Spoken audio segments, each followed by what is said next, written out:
one right here, and we can operate all sorts of systems through the computer screens. We also have controls to fly International Space Station, where our spacecraft docked.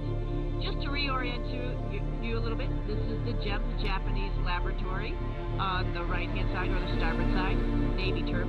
This is the ESA module Columbus on the, oh, I got that wrong, didn't I? I'm facing the wrong way. That's the starboard side, the right side, and the GEM is on the left. So here we are in the front of the International Space Station, where our spacecraft docked.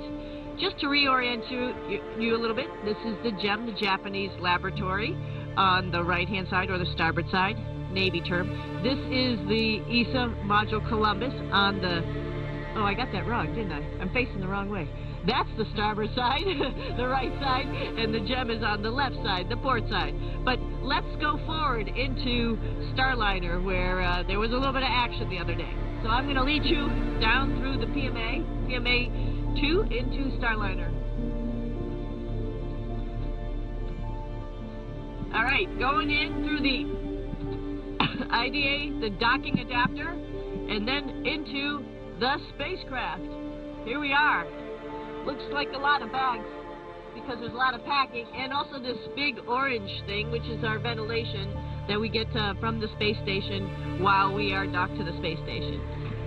Here we are in the front, sitting in the cockpit. So you actually have sort of the bird's eye view of where Butch's eyes were.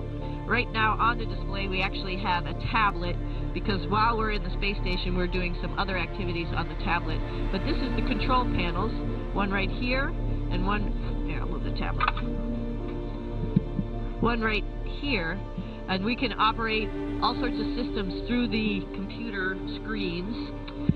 We also have controls to fly the spacecraft. We have a rotational hand controller, and actually behind the camera, might be a little bit hard, is a translational hand controller, and that's how we were able to fly the spacecraft. If you remember us coming in for a rendezvous, or on the first day actually, we did a bunch of test points where we both flew the spacecraft, and then on the second day, of course, Butch is a commander sitting in the commander seat, got to do some manual piloting on the docking axis.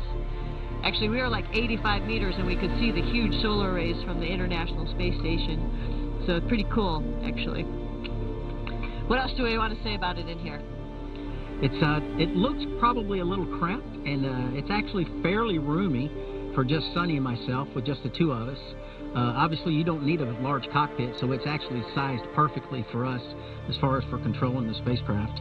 And of course, all this other area down here earlier where you saw the baggage and whatnot is where the other couple of crew members would be for the next time the Starliner flies. Star 1 mission, there'll be 2 crew members down here. And the orange bags is part of our emergency equipment. In case there was a fire or a depress event or an ammonia event on space station, we have all this equipment that we would use to clean up our atmosphere so we could depart and come back home. So all this is planned ahead of time and trained ahead of time, and there's a lot of effort by a lot of folks to get us ready and get all this equipment here and get it prepared. That device on the left over there is on the bulkhead. That's where our hatch, that's where we came in and out. You can't see it very well, because that's the device right there that would actually clean the air for us if we had some hazardous, toxic atmosphere for whatever reason in here.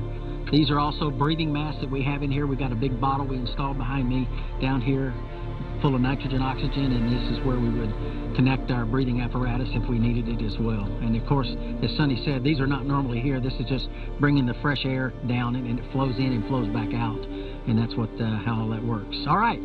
So this is Saturday. So as you see a vacuum cleaner here, like most people clean their homes, we have to clean the space station as well. So we've been scurrying around. A lot of the crew has been doing various things, vacuuming and taking care of stuff. And when it's all completed, of course, all this will be put away and be ready for the work week. Awesome. Awesome, and thank you so much for paying attention. Thank you for being with us. And Butch and I are, again, so honored to be part of this crew.